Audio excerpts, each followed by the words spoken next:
Praise lord పిల్లలు, ప్రభు యొక్క మహాప్రేమను బట్టి మీరందరూ క్షేమంగా ఉన్నారని నేను అనుకుంటున్నాను. ఈరోజు మనం దావీద్ లెసన్లోని థర్డ్ పార్ట్ మనం నేర్చుకోబోతున్నాము. మీరందరూ కళ్ళు మూసుకొని మోకరించండి. మనం ప్రేయర్ చేసుకొని క్లాస్ని స్టార్ట్ చేసుకుందాం. పరిశుద్ధుడా, పరలోకమందున్న మా తండ్రి, మీకు స్తోత్రములు చెల్లిస్తున్నాం నైనా. మరొకసారి మీరు మాకు ఇచ్చిన సమయాన్ని బట్టి ప్రభు మీకు స్తోత్రములు తండ్రి. ఈ క్లాస్ అంతటిలో మీరు మాకు తోడుగా ఉండి మమ్మల్ని నడిపించండి. మీ చిత్తానుసారమైన బిడ్డలుగా మేము జీవించడానికి మీరే సహాయం దయచేయమని మా తండ్రి ప్రభువైన యేసుక్రీస్తు అతి పరిశుద్ధమైన నామంలో ప్రార్థించి వేడుకొంచున్నాం తండ్రి. ఆమేన్.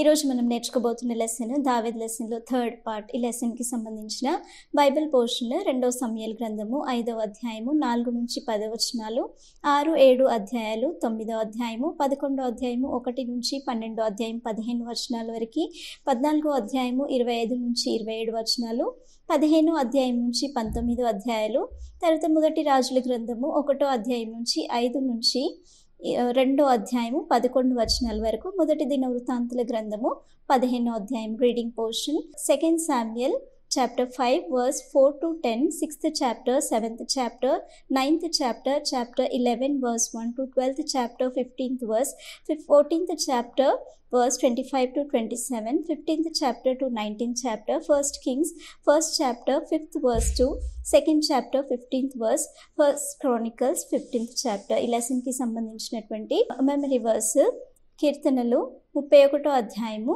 1వ వచనం. యెహోవా, నీ శరణు జొచ్చి ఉన్నాను, నన్నెన్నడూ సిగ్గుపడనీయకుము, నీ నీతిని బట్టి నన్ను రక్షింపుము. Psalms 31st chapter 1st verse. In you, Lord, I have taken refuge. Let me never be put to shame. Deliver me in your righteousness. So ఈ లెసన్ స్టార్ట్ చేసుకోవడానికి ముందు సెకండ్ పార్ట్లో మనం ఏం నేర్చుకున్నామో మనందరికీ జ్ఞాపకం ఉంది కదా.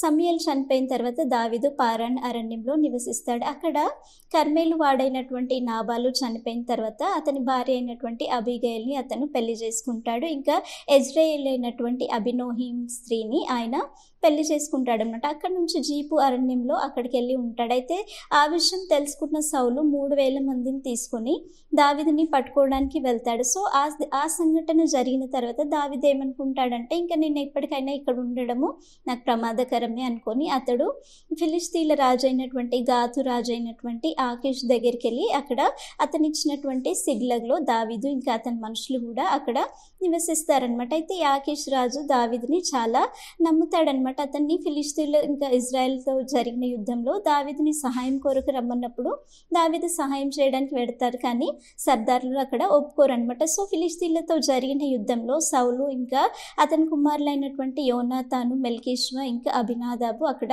వారందరూ చనిపోతారనమాట. ఈ సంఘటన జరిగిన తర్వాత దావీదు దేవుని ఆలోచన ప్రకారంగా హెబ్రోన్కి వెళ్ళినప్పుడు అక్కడ యూదా వారు అతన్ని అక్కడ హెబ్రోన్లో అతన్ని రాజుగా నియమిస్తారనమాట. సో 7.5 సంవత్సరాలు అక్కడ అతను రాజుగా ఉంటాడు. ఎందుకంటే దావీద్ యాక్చువల్గా యూదా గోత్రానికి చెందినవాడు అనమాట. సో సౌలు యొక్క కుమారుడైనటువంటి ఇష్బోషేతుని అతని యొక్క సైన్యాధిపతులు రేకాబు ఇంకా బయానా చంపేసిన తర్వాత ఇంకా పూర్తి ఇజ్రాయెల్ ప్రజల మీద అతను రాజుగా ఉండడానికి ఇజ్రాయెల్ ప్రజల్లోని 12 గోత్రంలోని ప్రతి ఒక్కరు వచ్చి కూడా ఇంకా దావీదుని అక్కడ మాట్లాడి దావీదుని ఇంకా అక్కడ ఇజ్రాయెల్ ప్రజల మీద రాజుగా నియమిస్తారనమాట. సో ఈ విధంగా దావీదు ఇజ్రాయెల్ ప్రజల మీద ఏ విధంగా రాజుగా మారాడో మనం లాస్ట్ లెసన్లో నేర్చుకున్నాం. సో ఈ లెసన్లో మనం ఏం నేర్చుకోబోతున్నామంటే, అతను రాజుగా మారిన తర్వాత అతడు ఇజ్రాయెల్ ప్రజల్ని ఏ విధంగా నడిపించాడు, దేవుని కొరకు ఏ విధంగా జీవించాడు అనే విషయాలని ఈ లెసన్లో మనం నేర్చుకోబోతున్నాం. కాబట్టి మీరందరినీ లెసన్ని చాలా శ్రద్ధగా వినండి. దావీదు రాజుగా మారిన తర్వాత ఆయన ఫస్ట్ చేసిన పని ఏంటంటే, యెబూసీయులు నివసిస్తున్నటువంటి యెరూషలేం ప్రాంతంని ఆయన ముట్టడి వేస్తాడనమాట. ఇంకా అందులోని సియోని పట్టణంను కూడా ఆయన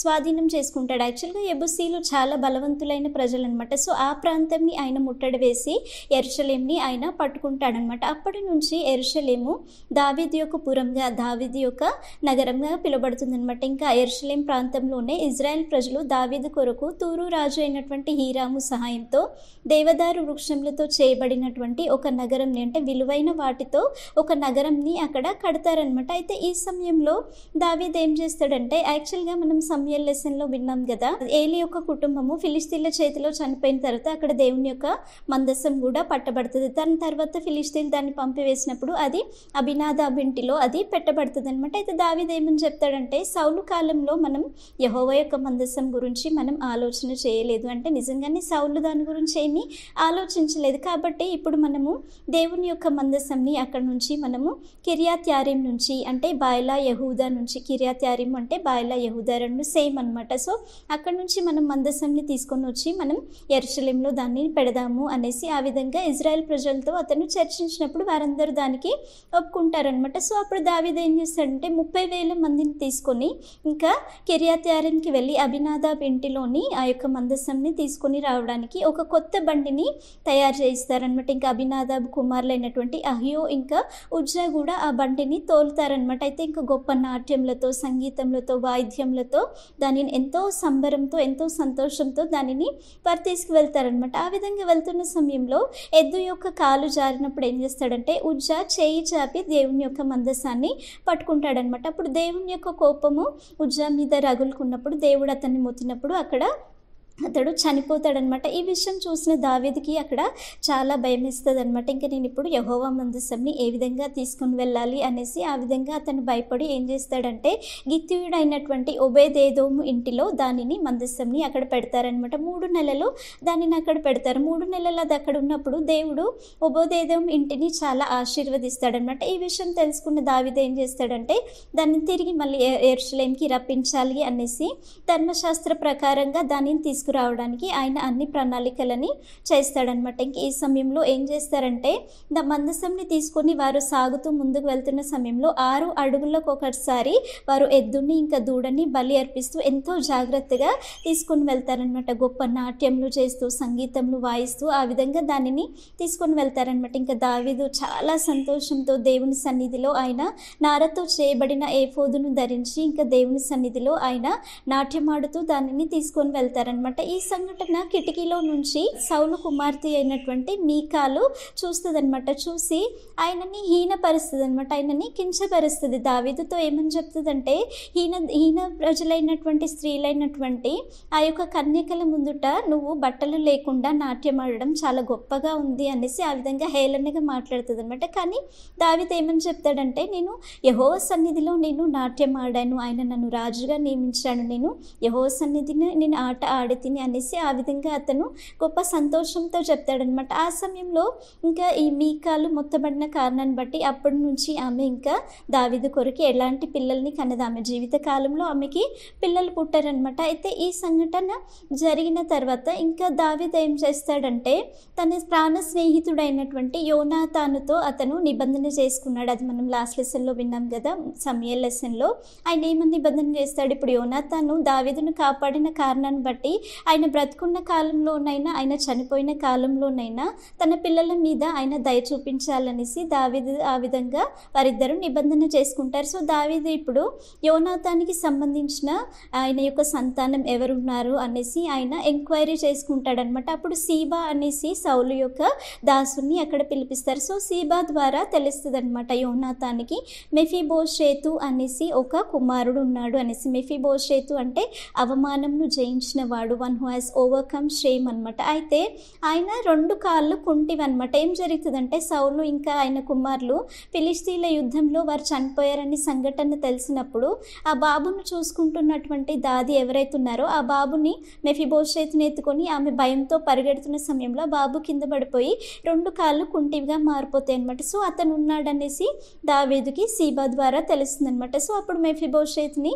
దావీదు పిలిపించి సౌలు యొక్క ఆయన యొక్క స్వాస్థ్యంలో ఏవైతే మెఫీబోషేతుకి చెందాలో వాటన్నిటిని కూడా అతనికి ఇస్తాడు. ఇంకా అదే సమయంలో రాజు యొక్క బల్ల దగ్గర ఆయన సదాకాలం అంటే ఎప్పటికీ కూడా రాజు బల్ల దగ్గర భోజనం చేయడానికి ఆయనకి అవకాశం కల్పిస్తాడు. అది గొప్ప విషయం కదా, ఎందుకంటే రాజు బల్ల దగ్గర రాజుతో పాటు కూర్చొని భోజనం చేయడం అనేది మామూలు విషయం కాదు కదా. సో యోనాతానికి చేసిన నిబంధనను బట్టి ఆ విధంగా మెఫీబోషేతుకి ఆయన చేస్తాడనమాట. ఇంకా సీబాకి కూడా ఏమని చెప్తాడంటే, నువ్వు మెఫీబోషెత్‌కి నీవు నీ కుటుంబము పరిచర్య చేయాలి, వారికి సేవ చేసేవారిగా, వారిని చూసుకునేవారిగా మీరు ఉండాలి అనేసి ఆ విధంగా చెప్తాడనమాట. ఈ విధంగా దావీదు దినదినం ఆయన దేవుడు అతనికి తోడుగా ఉన్న కారణాన్ని బట్టి ఆయన వర్ధిల్లుతూ ఉంటాడు. అనేక చోట్ల ఆయన అనేక దేశంలోను అనేక ప్రాంతంలోను అతను జయిస్తాడంటే 4 దిక్కుల్లో కూడా శత్రువుల పైన దేవుడు ఆయనకి జయనిస్తాడు. దేవుడు అతనికి తోడుగా ఉండి ఎక్కడ కూడా దావీదు ఓడిపోయిన పరిస్థితి మనకి కనబడదనమాట. గొప్ప జయ జీవితంను దావీదుకు దేవుడు ఇస్తాడనమాట. దేవుడు ఇంకా దావీదు ఏమని అనుకుంటాడంటే, ఇప్పుడు నేను ఇంకా దేవదారు వృక్షములతో చేయబడినటువంటి గొప్ప రాజనగరంలో నేను నివసిస్తున్నాను, కానీ యెహోవా మందసం మాత్రం డేరాలోనే ఉంది అనేసి ఆయన నాతాను ప్రవక్తని పిలిపించి ఏమని చెప్తాడంటే, నేను దేవుని కొరకు ఒక మందిరంని కట్టాలనుకుంటున్నాను అనేసి ఆ విధంగా చెప్తాడనమాట. సో నాతాను అంటాడు, సరే నీకు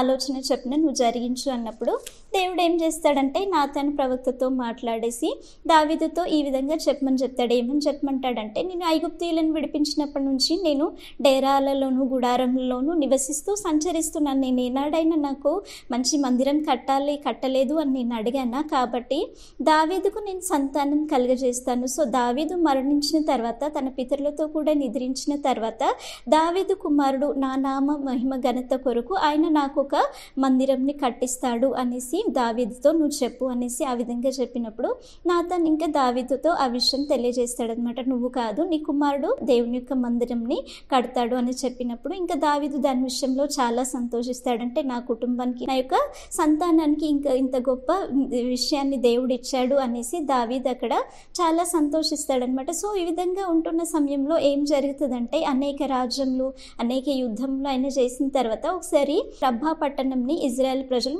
ముట్టడి వేస్తారు. ఆ సమయంలో దావీదు యుద్ధానికి వెళ్ళడం అతను రాజనగరంలోనే ఉండిపోతాడనమాట. ఆయన వేసవి కాలంలో సాయంకాలం టైంలో ఆయన మేడ మీద తిరుగుతున్న సమయంలో ఒక సౌందర్యవతి అయినటువంటి స్త్రీని అతను చూస్తాడనమాట.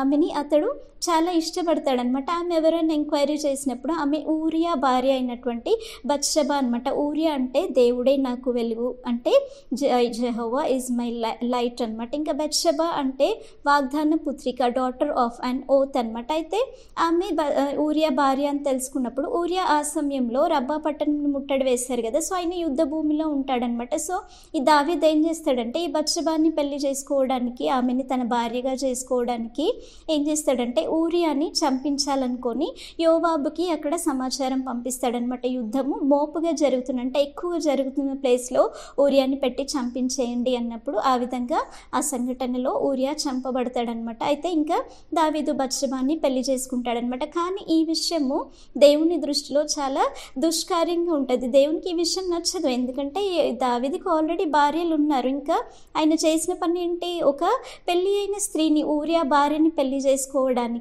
ఆయన ఆమె యొక్క భర్తను కూడా చంపించి ఆ విధంగా ఘోరమైన పాపం చేశాడనమాట. సో ఇప్పటివరకు దావీదు లెసన్లో అతడు ఎంతో దేవునికి ఒక మంచి వ్యక్తిగా జీవించాడు, కానీ ఈ విషయానికి వచ్చేసరికి ఆయన ఒక గొప్ప పాపం చేశాడనమాట. సో దావీదు దగ్గరికి దేవుడు నాతాను ప్రవక్తను పంపించి తన పాపం విషయమే అక్కడ జ్ఞాపకం చేసినప్పుడు దావీదు, అవును నేను పాపం చేశాను, నేను తప్పు చేశాను అనేసి ఆ విధంగా దేవుని సన్నిధిలో ఆయన ఎంతో పశ్చాత్తాపపడి నాతాను ప్రవక్త దగ్గర చేసిన విషయాన్ని అంతటిని కూడా ఒప్పుకుంటాడనమాట. ఈ సంఘటనలో యాక్చువల్గా దావీదు చాలా పశ్చాత్తాపడతాడు. తన తప్పుని దేవుని సన్నిధిలో ఎంత యథార్థంగా ఒప్పుకుంటాడనమాట. దాని విషయంలో అనేక కీర్తనలు కూడా దావీదు రాశాడనమాట. అయితే ఈ విధంగా ఉంటున్న సమయంలో యాక్చువల్గా ఇంకా ఇప్పుడు బత్షెబాకి ఫస్ట్ ఒక కుమారుడు జన్మిస్తాడు, అతడు చనిపోతాడనమాట. రెండో వాడు జన్మించిన వాడు సొలొమోను. దావీదు అతనికి సొలొమోను అని పేరు పెడతాడనమాట. అంటే సొలొమోను అంటే ఫుల్ ఆఫ్ పీస్, అంటే పూర్ణ సమాధానం కలిగిన వాడు అనమాట. అయితే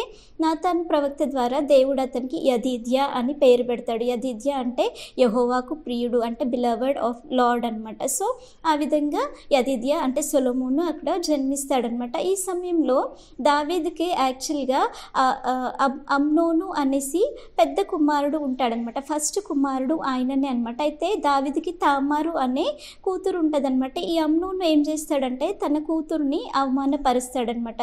అయితే మూడో కుమారుడు ఎవరంటే అబ్షాలోము. అబ్షాలోము అంటే సమాధానపు తండ్రి అనమాట, ఫాదర్ ఆఫ్ పీస్ అనమాట. అయితే ఈ అబ్షాలోంకి అమ్నోను తామారుని అవమానపరిచాడని తెలుసుకొని ఏ రోజైనా అమ్నోని చంపాలి అనేసి ఆ విధంగా అతని మీద పగ పెంచుకుంటాడనమాట. సో ఈ అబ్షాలోం ఏం చేస్తాడంటే గొర్రెబొచ్చు కత్తిరించి పండుగ చేసినప్పుడు అమ్నోన్ని ప్రేమగా పిలిపించి అక్కడికి పిలిపించిన తర్వాత ఆయనని బాగా ద్రాక్షరసం ఇచ్చి ఇంకా మత్తుడుగా చేసి ఇంకా అమ్నోను చంపేసి ఇంకా అక్కడి నుంచి ఆయన గెషూరు అనే ప్రాంతానికి అతను పారిపోతాడనమాట. సో అమ్నోను చనిపోయాడనే విషయం తెలుసుకున్నప్పుడు దావీదు చాలా దుఃఖిస్తాడనమాట. అయితే ఇంకా ఏం జరుగుతుందంటే ఈ అబ్షాలోం ఏం చేస్తాడంటే 3 years కూడా అక్కడ ఆయన గెషూర్లోనే ఉంటాడు. 3 సంవత్సరాల తర్వాత ఆయన యోవాబు యొక్క ప్రమేయంతో ఆయన తిరిగి మళ్ళీ యెరూషలేంకి వస్తాడనమాట. యెరూషలేంకి వస్తాడు కానీ 2 సంవత్సరాలు కూడా దావీదు ఆయనని తనతో కూడా కలవద్దు, తన ముఖ దర్శనము చేయొద్దు అనేసి ఆ విధంగా చెప్తాడనమాట. సో 2 సంవత్సరాల తర్వాత మళ్ళీ యోవాబు యొక్క ప్రమేయంతోనే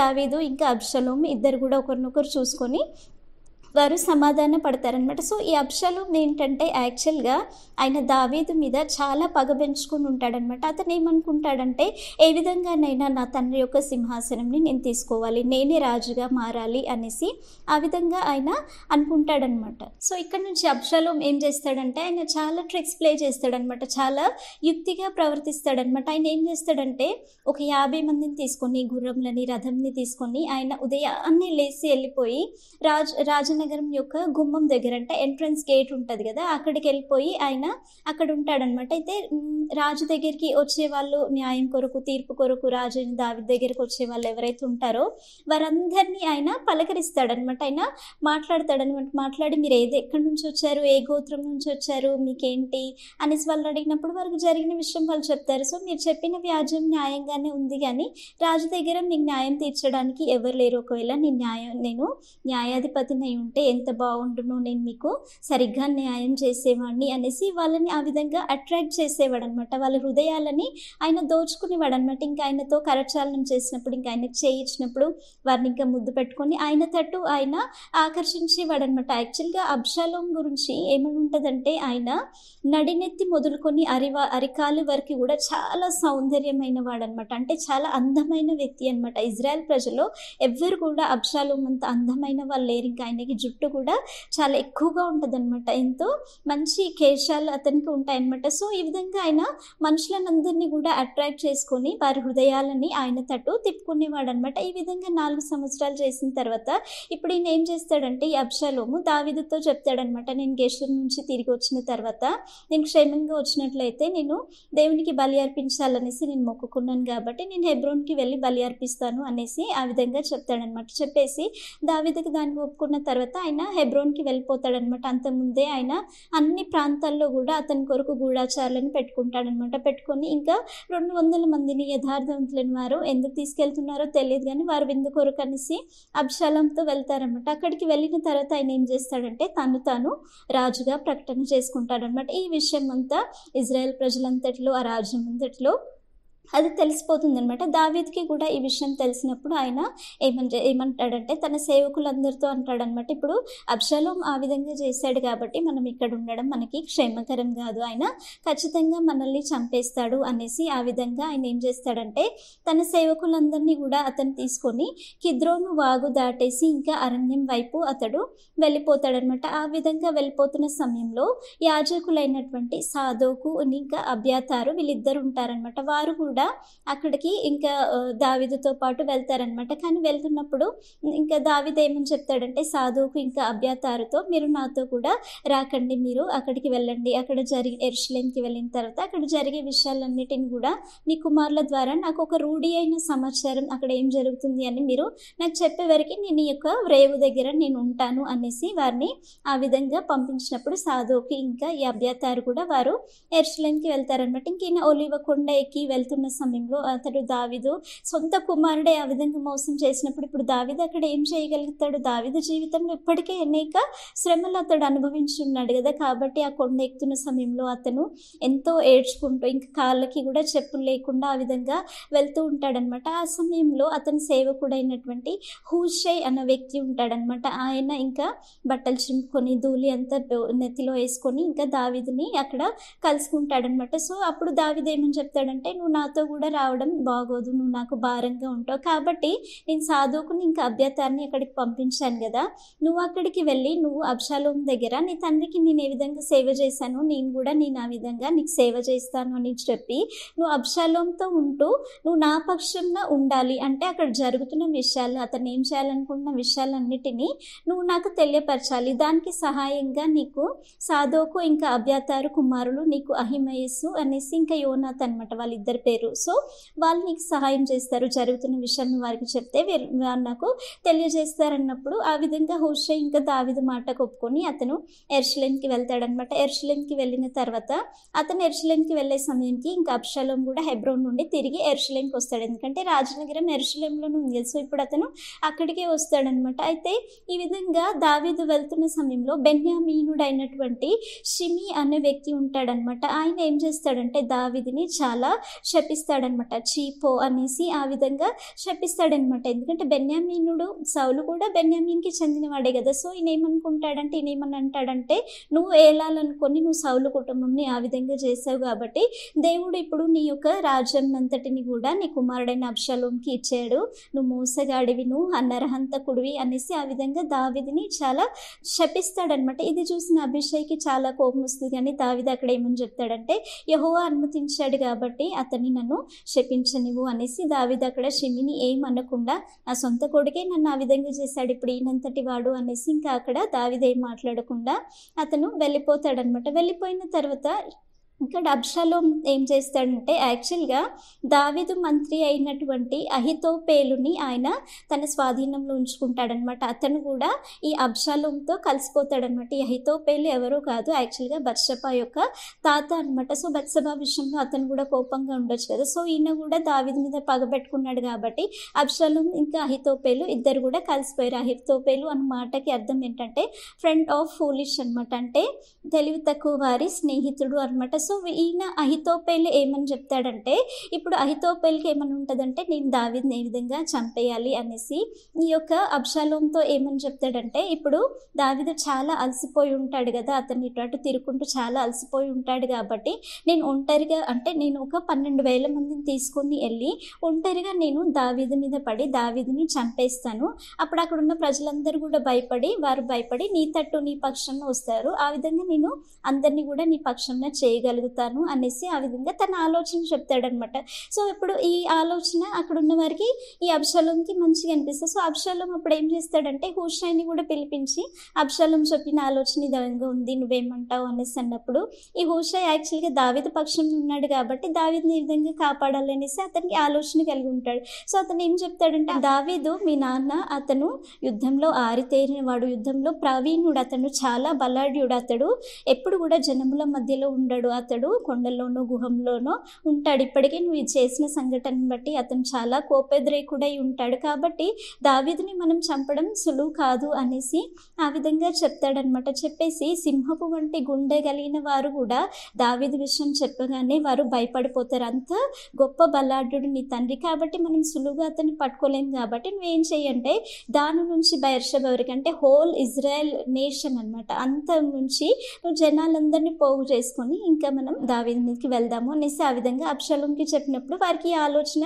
కరెక్ట్ అనిపిస్తుంది. సో ఈ హూషై ఏం చేస్తాడంటే ఇక్కడ జరుగుతున్న విషయాలన్నిటిని కూడా సాదోకు ఇంకా అబ్యాతారికి వారి కుమారుల ద్వారా దావీదుకి తెలియపరుస్తాడు. ఈ విధంగా అబ్షాలోం నేను చంపాలనుకుంటున్నాను, అక్కడ నుంచి పారిపో అనేసి చెప్పినప్పుడు ఇంకా దావీదు ఏం చేస్తాడంటే అక్కడ నుంచి ఇంకా ప్రయాణం చేసి మహానయంకి అతను చేరుకుంటాడనమాట. సో ఇప్పుడు వీళ్ళు ఏం చేస్తున్నారు, అబ్షాలోం వీళ్ళందరూ కూడా దావీదు మీదకి యుద్ధం చేయడానికి వస్తున్నాను అనమాట. సో ఇంకా దావీదు మహానయంకి వెళ్ళిన తర్వాత తనతో కూడున్న వారిని 3 గుంపులుగా చేసి ఇంకా ఆయన యుద్ధం కొరకు వారిని సిద్ధపరుస్తాడు.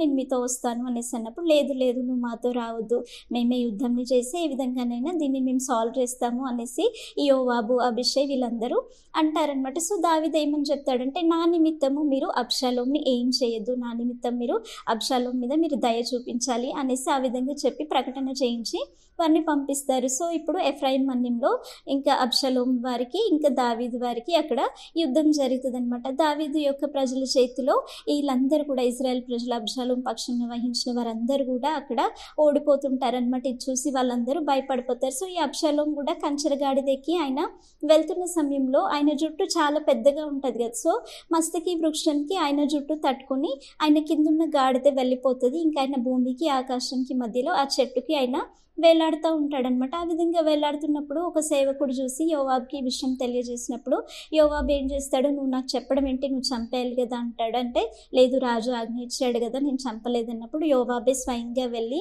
ఇంకా బాణంలో ఆయన గుండెల్లోకి దూసి ఆయనని చంపేసి ఒక గోతులో పడేసి ఆయన మీద ఒక రాళ్ళ కుప్ప పేర్చేసి అబ్షలోంని చంపేస్తారు. ఈ విధంగా భయంకరమైన పతనం పొందుకున్నాడు అబ్షలోం. సో ఆ విధంగా అబ్షలోం చనిపోయిన తర్వాత దావీదుకి ఈ విషయం తెలిసిన తర్వాత ఆయన గుండెలు పగిలేలాగా ఏడుస్తాడనమాట. ఎందుకంటే అమ్నోను కూడా చనిపోయాడు, ఇప్పుడు అబ్షలోం కూడా చనిపోయాడు, ఇప్పుడు ఆయన తర్వాత ఎవరు ఉండాలి? సో ఈయన చాలా ఏడుస్తాడనమాట. అబ్షలోం నా కుమారుడా, నీకు బదులుగా నేను చనిపోతే బాగుండు అనేసి ఆ విధంగా ఏడుస్తూ ఉంటాడనమాట. ఏడుస్తున్నప్పుడు ఈ యోవాబు ఏం చేస్తాడంటే, మిమ్మల్ని అందరినీ కాపాడి అబ్షలోంని చంపేశాను, అయితే నువ్వు మాత్రము శత్రువు అయిన అతన్ని ప్రేమిస్తూ మమ్మల్ని వ్యర్థులుగా చూస్తున్నావు అనేసి ఆ విధంగా మాట్లాడి, నువ్వు ఇప్పుడు బయటికి రాకపోతే నీ పక్షంలో ఎవరు కూడా ఉండరు అన్నప్పుడు ఇంకా దావీదు తన ఏడవడం ఆపేసి ఇంకా అతను వస్తాడనమాట. ఇంకా వారందరూ కలిసి యెరూషలేముకి ఇజ్రాయెల్ ప్రజలు మళ్ళీ దావీదుని యెరూషలేముకి రమ్మని ఆహ్వానం చేసినప్పుడు వారందరూ కూడా ఇంకా యెరూషలేముకి తిరిగి ప్రయాణం అవుతారనమాట. ఇంకా రేవు దాటి ఆయన వెళ్తున్నప్పుడు ఆయనని ఎదుర్కోవడానికి షిమి వస్తాడు. షిమి యాక్చువల్గా ఇప్పటివరకు శపించాడు కదా, సో ఇప్పుడు ఆయన వచ్చి ఏమంటాడంటే, నేను తప్పు చేశాను, నేను పాపం చేశాను, నన్ను క్షమించు అనేసి ఆ విధంగా అతను వచ్చి క్షమాపణ అడుగుతాడనమాట. ఇంకా షిమి వస్తాడు. తర్వాత మెఫీబోషెతు కూడా దావీదుని ఎదుర్కోవడానికి వస్తాడనమాట. ఇంకా అదే సమయంలో సీబా కూడా అక్కడ దావీదుని ఎదుర్కోవడానికి వస్తారనమాట. వీరందరూ కూడా రేవు దాటిన తర్వాత బర్జిల్లై అనేసి దావీదు యొక్క స్నేహితుడు ఉంటాడు. యాక్చువల్గా అతను చాలా ఐశ్వర్యవంతుడు, చాలా ధనవంతుడు. అతని వయసు 80 సంవత్సరాలు అనమాట. దావీదు ఇంకా అతని ప్రజలు కూడా అరణ్యంలో ఉంటున్న సమయంలో వారికి కావాల్సిన ఆహారం అంతటిని కూడా అతను సమకూర్చుకొని వారిని చూసుకున్నాడు అనమాట. సో ఈ బర్జిల్లైతో దావీదు అంటాడు, నువ్వు కూడా నాతో పాటు యెరూషలేముకి వచ్చాయన్నప్పుడు ఈ బర్జిల్లై అంటాడు, ఇంకా నేను 80 సంవత్సరాల వయసు గలవాడిని, నేనేం వస్తాను, నేను ఇంకా అక్కడికి రాలేను, నేను నా సొంత ఇంటికి వెళ్ళిపోతాను, నేను చనిపోయిన తర్వాత నా పితరులు కూడా పాత పెట్టబడవలసి ఉంటుంది కాబట్టి నా కుమారుడైన కింహామును నువ్వు తీసుకొని వెళ్ళన్నప్పుడు ఇంకా కింహామును కూడా దావీదు అక్కడ తీసుకొని వెళ్తాడనమాట. ఈ విధంగా తిరిగి దావీదు మళ్ళీ యెరూషలేముకి వచ్చి తన రాజుని పరిపాలించడం మొదలు పెడతాడనమాట. సో కొన్ని దినములు అయిన తర్వాత ఆయన చాలా వృద్ధుడైన తర్వాత హగ్గీతు కుమారుడైనటువంటి అదోనియా, యాక్చువల్లీ అదోనియా దావీదుకి 4వ కుమారుడు అనమాట. ఈయన ఏం చేస్తాడంటే దావీదుకి తెలియకుండా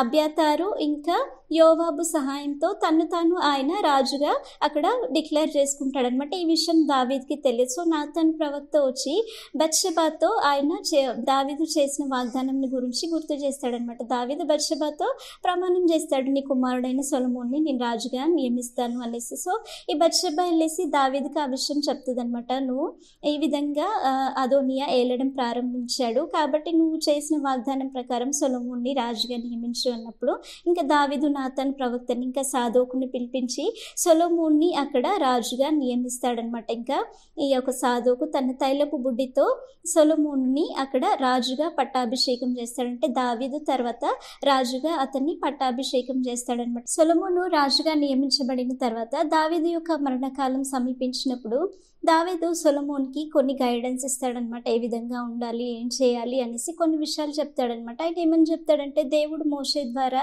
నియమించబడిన ధర్మశాస్త్రంలోని కట్టడలని, ఆజ్ఞలని, వాటి యొక్క శాసనములన్నిటిని కూడా ఏ విధంగా గైకోవాలి, వాటన్నిటినీ పూర్ణ హృదయంతో గైకొని జీవించాలి అనేసి సొలొమోన్కి నేర్పిస్తాడనమాట. ఇంకేమని చెప్తాడంటే, పూర్ణ హృదయంతో పూర్ణ మనసుతో దేవుణ్ణి అనుసరించాలి అనేసి ఆ విధంగా చెప్తాడనమాట. ఇంకేమని చెప్తాడంటే, యోవాబు మీద ఇంకా షిమి మీద కూడా పగ తీర్చుకోమనేసి ఆ విధంగా చెప్తాడు. ఇంకా దావీదు యొక్క స్నేహితుడు ఉన్నాడు కదా బర్జిల్లై అతని యొక్క కుమారులు అంటే అతని కుటుంబం వారికి సహాయం చేశారు కాబట్టి వారి విషయంలో వారికి కూడా దయ చూపించమనేసి ఈ విధంగా సొలొమోన్కి కొన్ని ఆజ్ఞలను ఇస్తాడనమాట. ఆజ్ఞలను ఇచ్చిన తర్వాత అప్పుడు దావీదు మంచి వృద్ధాప్యం మందు ఆయన నిద్రిస్తాడనమాట. ఇంకా ఆయన మరణిస్తాడనమాట. మంచి ఐశ్వర్యం కలిగి ఘనత కలిగి ధనము కలిగిన వాడిగా అతడు నిద్రిస్తాడనమాట. అయితే దావీదు ఇజ్రాయెల్ ప్రజల మీద పరిపాలన చేసిన సమయము మొత్తం 40 సంవత్సరాలు. 7 సంవత్సరాలు హెబ్రోన్లో, 33 సంవత్సరాలు యెరూషలేంలో ఆయన ఇజ్రాయెల్ ప్రజల మీద ఆయన పరిపాలన చేసి ఇంకా ఆయన నిద్రించిన తర్వాత పితరులతో కూడా అతను సమాధి చేయబడతాడనమాట. ఈ విధంగా దావీదు దేవుని యొక్క చిత్తానుసారంగా జీవించిన వ్యక్తిగా ఉన్నాడు. ఇప్పుడు దావీదు జీవితంలో మనం కొన్ని చాలా ముఖ్యమైన విషయాలని మనం చూస్తున్నాం అనమాట. యాక్చువల్గా దావీదు యొక్క బాల్యం నుండి ఇప్పుడు ఈ 3 పార్ట్స్లో మనం దావీదు గురించి నేర్చుకున్న లెసన్లో మనం చూస్తే దావీదు ఒక మంచి సింగర్, ఆయన మంచి గాయకుడు, తర్వాత మంచిగా సితారా వాయించేవాడు, గొర్రెలకి మంచి కాపరిగా ఉన్నవాడు, ఇంకా దేవుని హృదయానుసారంగా అతను జీవిస్తున్నవాడు. ఏ విధంగా అంటే ఇప్పుడు దేవుని విషయంలో అతను రోషం కలిగి జీవిస్తున్నాడు. అనేక శ్రమల అనుభవంలో కూడా దేవుని మీద ఆధారపడి దేవుని ఆశ్రయంగా చేసుకున్న వ్యక్తి. ఎక్కడ కూడా అతను తొందరపాటు పడి ఇంకా సౌలు మీద అతను పగ తీర్చుకోవడం కానీ అలాంటి విషయాలు అతను చేయలేదు. కానీ ఎంతో నెమ్మది కలిగి దేవుని మీద సమస్త విషయాల కొరకు దేవుని మీద ఆధారపడిన వ్యక్తి. ఇంకా దావీదు విషయంలో చూస్తే అతడు మంచి ప్రార్థనా పరుడుగా కూడా కనబడతాడు. ప్రతి విషయంలో అతను దేవుని యొద్ద విచారణ చేశాను అని ఉంటుంది అనమాట. అంటే అన్ని విషయాల్లో కూడా దేవుని ఆలోచన ప్రకారంగా అతడు నడుచుకున్నాడు అనమాట. ఓవరాల్గా బత్షెబా విషయం తప్పించి మిగతా విషయాలన్నిటికీ చూస్తే మనము అతను దేవునికి బహుప్రియుడిగా ఉన్నాడు, బిలవర్డ్ ఆఫ్ గాడ్ అనమాట. ఇంకా దేవునికి హృదయానుసారుడుగా, man of the God's heart అనమాట. అంటే ఆ విధంగా జీవించాడు. ఇంకా దేవుని కూడా అతను ఎంతో హెచ్చించాడు. గొర్రెల కాపరి అయిన దావీదుని దేవుని చిత్తానుసారంగా అతను నడుచుకున్న కారణాన్ని బట్టి ఒక గొప్ప రాజు స్థాయిలోనికి అతన్ని హెచ్చించాడు. శత్రువులందరి మీద ఆయనకి జయాన్ని ఇచ్చాడు. ఇంకా శత్రువులను అతని ముందు ఉండకుండా నిర్మూలం చేశాడు. జయ జీవితం అతనికి ఇచ్చాడు. ఇంకా దావీదు సమయంలో ఎటువంటి విగ్రహారాధన కూడా మనకి కనబడదనమాట. సో ఇంత మంచి క్వాలిటీస్ కలిగిన వ్యక్తియే దావీదు అనమాట. అయితే ఇలాంటి వ్యక్తి జీవితంలో ఇప్పుడు ఏం జరిగింది, ఆయన బత్షెబా విషయంలో పాపం చేశాడు. అంటే ఇప్పుడు మన జీవితంలో కూడా మనం ఏం నేర్చుకుంటున్నాము, ఇప్పుడు దావీదు జీవితం ద్వారా మనం ఇదే చూస్తున్నాం. ఫస్ట్ పాయింట్ మనం ఏం నేర్చుకుంటామంటే దావీదు దేవుని హృదయానుసారుడు అయినప్పటికీ కూడా అతడు పాపంలో పడిపోయాడు. ఒక విషయంలో పాపం పడిపోయాడు. కానీ దేవుని ఎదుట అతను పశ్చాత్తాప పడినప్పుడు దేవుడు అతని పాపాన్ని క్షమించి దాని విషయంలో జయమిచ్చాడు. ఇప్పుడు మనం కూడా చూస్తున్నాం అనమాట. అంటే ఎంత మంచి వ్యక్తి అయినప్పటికీ కూడా కొన్నిసార్లు పాపంలో పడిపోయే అవకాశాలు ఉంటాయి అన్నమాట. అంటే సాతాను ఎట్లాంటి కొన్ని పాప సంబంధమైన విషయాలను తీసుకొని వచ్చి మనల్ని శోధిస్తుంది అనమాట. ఆ సమయంలో పాపంలో పడిపోయే అవకాశాలు ఉంటాయి. ఇప్పుడు మీ జీవితంలో కూడా మీరు చూస్తుంటారు కదా, లోకంలో ఎన్నో అట్రాక్టివ్ విషయాలు సాతాను మన ముందు తీసుకొని వస్తుంది అనమాట. ఆ సమయంలో మనం పాపంలో పడిపోయే అవకాశం ఉంటుంది. కాబట్టి మనం ఏం చేయాలి, దేవుని యందు భయభక్తులు కలిగిన వారిగా ఉండాలి. దేవుని చిత్తానుసారంగా దేవుని చిత్తంను తెలుసుకొని జీవించే వారిగా ఉండాలి. ఒకవేళ మనం తెలుసో తెలియకోనో పాపంలో పడిపోయినట్టయితే మనం ఏం చేయాలి, దేవుని సన్నిధిలో పశ్చాత్తాపపడాలి. నేను పాపం చేశాను, నేను తప్పు చేశాను, నన్ను క్షమించు ప్రభువా అనేసి ఒక నిండు మనసుతో దేవుని సన్నిధిలో మనం క్షమాపణ అడిగే బిడ్డలుగా మనం జీవించాలన్నమాట. ఇంకా నెక్స్ట్ విషయం మనం ఏం చూస్తున్నామంటే దావీదు యేసుక్రీస్తుకి ఛాయగా ఉన్నాడనమాట. ఫస్ట్ విషయం ఎక్కడంటే ఇప్పుడు ఫస్ట్ పాయింట్ మనం ఏం చూస్తామంటే దావీదు గొర్రెల కాపరి, అదేవిధంగా యేసుక్రీస్తు కూడా మన ఆత్మలకి కాపరిగా ఉన్నాడు. దావీదు గొర్రెల కాపరిగా ఉంటున్న సమయంలో తన ప్రాణాన్ని తెగించి తన గొర్రెలని కాపాడాడు. అదేవిధంగా యేసుక్రీస్తు కూడా మన కొరకు తప్పిపోయిన పాపంలో తప్పిపోయిన గొర్రెపిల్లలమైన మన కొరకు ఆయన తన ప్రాణంను పెట్టి సిలువలో మన కొరకు తన రక్తాన్ని చిందించి తన ప్రాణాన్ని పెట్టి మన కొరకు మరణించి మనల్ని పాపం నుండి, శాపం నుండి, నరకం నుండి మనల్ని విడిపించాడు. కాబట్టి ఆయన మన ఆత్మలకి మంచి గొప్ప కాపరి అనమాట. మన ప్రధాన కాపరి యేసుక్రీస్తు అనమాట. ఇంకా సెకండ్ విషయం మనం చూస్తే దావీదు రాజు, యేసుక్రీస్తు కూడా రాబోయే రాజు అనమాట. ఇప్పుడు దావీదు ఏ విధంగా అయితే రాజుగా ఉన్నాడో యేసుక్రీస్తు కూడా ఇప్పుడు ఆయన ఫస్ట్ ఈ లోకంలోనికి వచ్చింది ఎందుకు, మొదటిసారి ఆయన వచ్చినప్పుడు పాపులమైన మనల్ని రక్షించడానికి శరీరధారిగా ఈ లోకంలోనికి వచ్చాడు. అయితే రాబో సమయంలో యాక్చువల్గా ఇప్పుడు ఆత్మ సంబంధంగా ఎంతమంది అయితే యేసుక్రీస్తు మరణమందు విశ్వాసం ఉంచి ఆయనని సొంత రక్షకునిగా ప్రభువుగా అంగీకరిస్తారో వారి జీవితంలో ఆయన రాజుగా ఉంటాడంటే ఏలుబడి చేసే రాజుగా ఉంటాడు. ఆయన చిత్తానుసారంగా మనల్ని నడిపించే రాజుగా ఉంటాడనమాట. ఇంకా రాబో యుగంలో కూడా ఆయన నిత్యం కూడా ఆయన పరిపాలించే రాజుగా ఉంటాడు. ఆయన రాజులకు రాజు, ప్రభువులకు ప్రభు అనమాట. ఇంకా థర్డ్ పాయింట్ మనం చూస్తే దావీదు తన సొంత ప్రజల చేత విసర్జింపబడ్డాడు. ఇంకా అదే విధంగా యేసుక్రీస్తుని కూడా తన సొంత ప్రజలను నిరాకరించారని మనం చాలా లెసన్లో వింటూ వస్తున్న విషయం. యూదుల కొరకే ఆయన వచ్చాడు, కానీ ఆయనని వారు తృణీకరించారనమాట. ఇంకా ఫోర్త్ పాయింట్ మనం చూస్తే దావీదుతో కూడా శ్రమ పడిన వారికి ఆయన రాజుగా మారిన తర్వాత మంచి స్థానంలో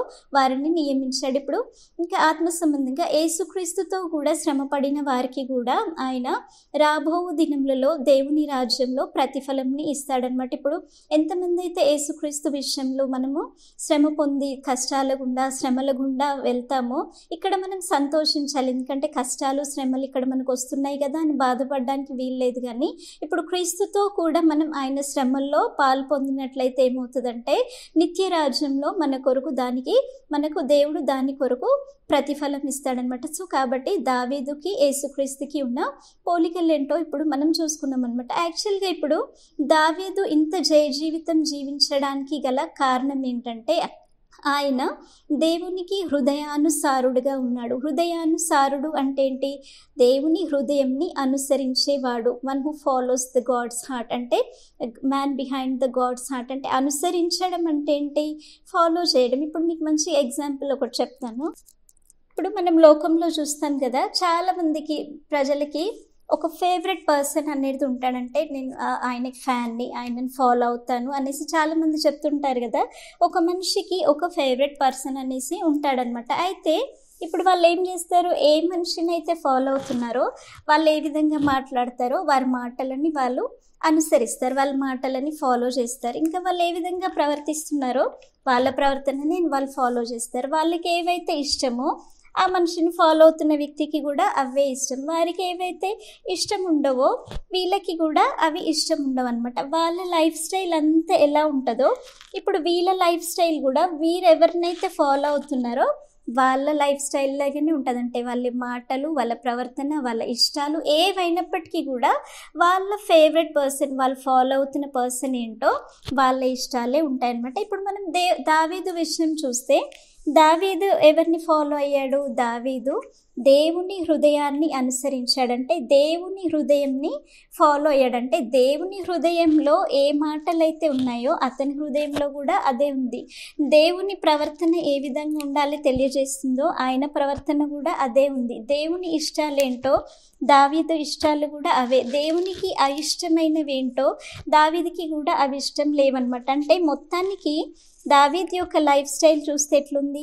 దేవుని హృదయంలోని ఆలోచన ప్రకారంగా అతనికి ఉంది. అంటే దేవుని హృదయాన్ని ఆయన ఫాలో అయ్యాడు, అంటే దేవుణ్ణే అతడు అనుసరించాడు. దేవుణ్ణి అనుసరించాడంటే దేవుని హృదయంలోని విషయాలని అనుసరించాడు కాబట్టి ఆయన సక్సెస్ఫుల్ పర్సన్. అందుకే స్వయంగా దేవుడే ఏమని చెప్తున్నాడు? ఆయన నా హృదయానుసారుడు, నా అతి ప్రియుడు. అంటే దేవునికి ఒక బహుఇష్టమైన ప్రియునిగా దావీదు జీవించాడనమాట. కాబట్టి దావీదు జీవితం అంత జయ జీవితంగా ఉంది. ఇప్పుడు మనం ఏ విధంగా ఉండాలి?